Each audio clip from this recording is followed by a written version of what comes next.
साथियों, जब भी लोक अदालत आती है ना, तो लोक अदालत में सबसे ज्यादा जो नोटिस निकलते हैं वो निकलते हैं किसके? एनबीएफसी बैंकों के और बैंकों के।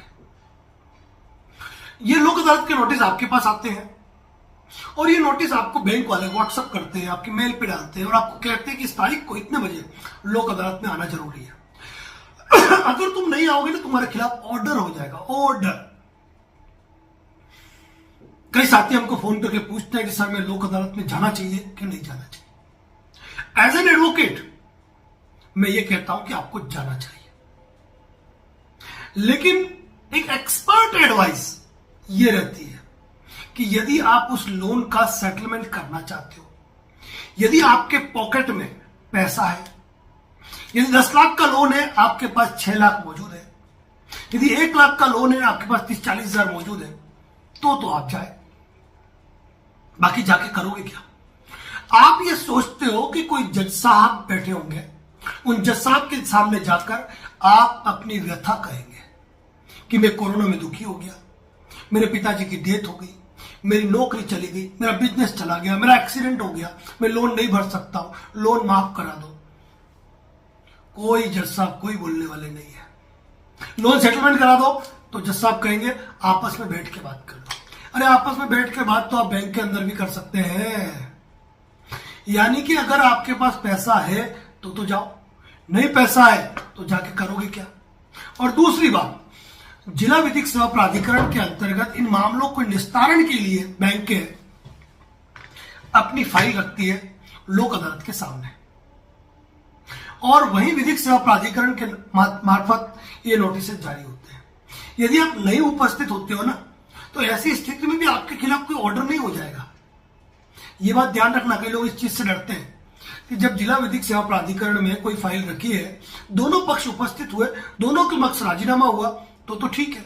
अब कोई पक्ष आया ही नहीं, फाइल डिस्पोज, बात खत्म, कोई ऑर्डर नहीं होना है, कोई ऑर्डर नहीं होना है।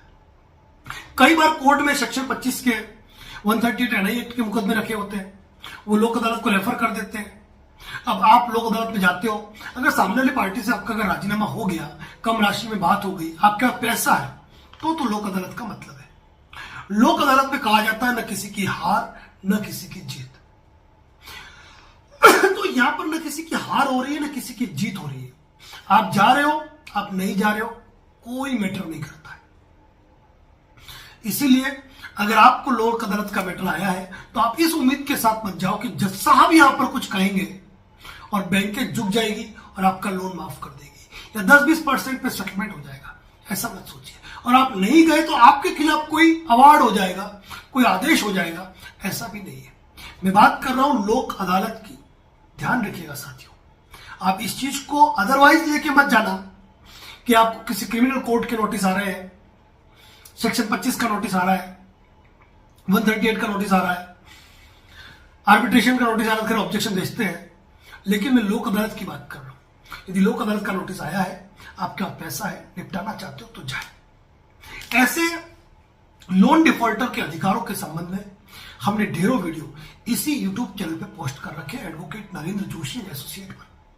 आपके मन का कोई भी सवाल है ना, आप सीधे फोन कर दो, तो फोन मत करो, आप चैनल पर विजिट करो।